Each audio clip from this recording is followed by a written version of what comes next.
Hey guys, Mike here on the Big End Farm. Just wanted to talk to you today about a couple of things that came to mind while talking to a friend of mine about starting a farm. Now, you may be thinking about starting a farm or a homestead or doing something similar on your property, and just some things that came up while discussing this with my friend. First thing is, have a plan. Don't just jump out and go buy a tractor and a bunch of land and start trying to do this thing. Stop and think about what you want to do. If you already have land, take a assessment of what you have and what you want to accomplish. Do you want to raise vegetables, or do you want to raise livestock, fruit? Do you want to be off grid, on grid, a little bit of both? There's a lot of things to take into consideration. Um, Here we're going to be mainly doing vegetables and a little bit of livestock, some chickens, maybe some pigs. We'll see. But the biggest thing is to line up what your budget, what your ideas are, what your goals are. Are you trying to completely remove yourself and be off grid? Are you trying to supplement your food source for your family? Are you trying to start a business? These are all things to consider when you're starting to think about this. Secondly, you'll want to make sure that you have a budget. Don't just jump in and start spending money and buying a new tractor, a new house, a new trailer, going out and buying all the livestock, and just going into debt up to your eyeballs. Don't do that. Unless that's something you really enjoy doing, is running up a lot of debt, which I don't know anybody that does. Here we've paid for everything so far in cash. Some of the equipment's more vintage. We'll use that as a descriptive word. Um, it's older, and we've paid for it in cash. Yes, it needs some work, and that may add to the cost, but ultimately, it still keeps the cost a lot lower than going out and buying something brand new, running up your line of credit, and just living outside of your means. The whole goal of this is to either make money or save your family money, so you don't want to go into debt to do this. The other thing you'll want to do is, regardless of which way you want to go, farming or homesteading, get up with your local USDA field office and get a farm number. Now, this is a very simple process, and you may ask, why do I need to do this? Well, if there's any grants or any government programs that come up that you may be interested in, you'll already have a farm number and you'll be ready to go. Now, it's a straightforward process. You call your local field office.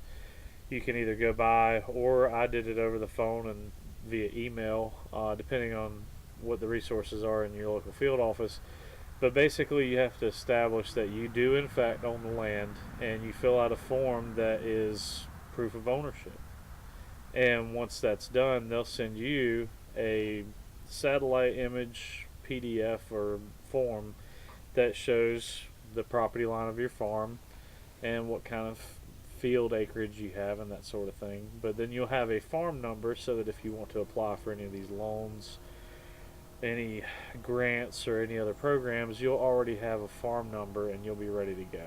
Now, if you purchased land that was previously a farm, it may already have a farm number, so you can call and check that out. Other resources you want to be aware of is your local ag extension. Now, in North Carolina, where we're located, the universities have teamed up with local and state government to help farmers. There's an agricultural cooperative extension. You can go there and get resources such as soil samples. You can send those off, and universities will actually test that for you, send you the results back, and give you a breakdown of.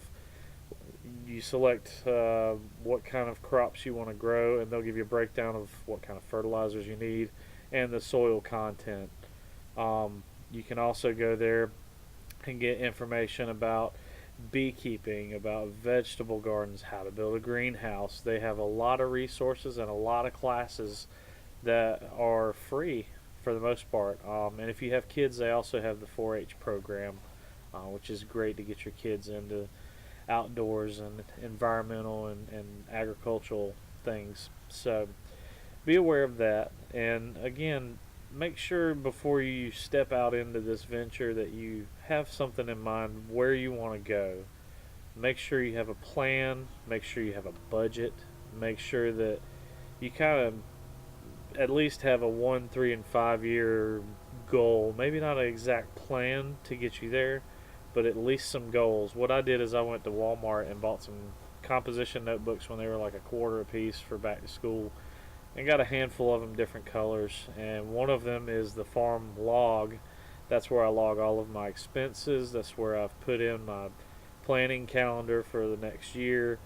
It's where I'm putting in what kind of crops we're going to grow, things of that nature. Then I also have one that just has 6, 12, 18, 2 year, 3 year, and 5 year, what I want to see happen.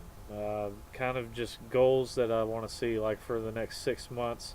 I need to get a couple more implements in place. I also need to build a chicken coop and get some things in place to start raising chicks. So don't just jump into this head first and tumble your way down and then get mad and just say this isn't going to work for me. Make sure you sit down and have a plan. Find somebody who's already doing something similar to you.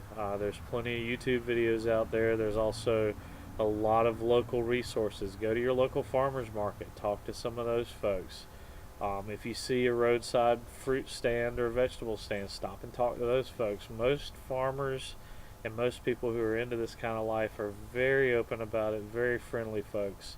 So with that said, I just wanted to give you guys a couple of ideas about getting started with this, and we're in the process of beginning our farm here.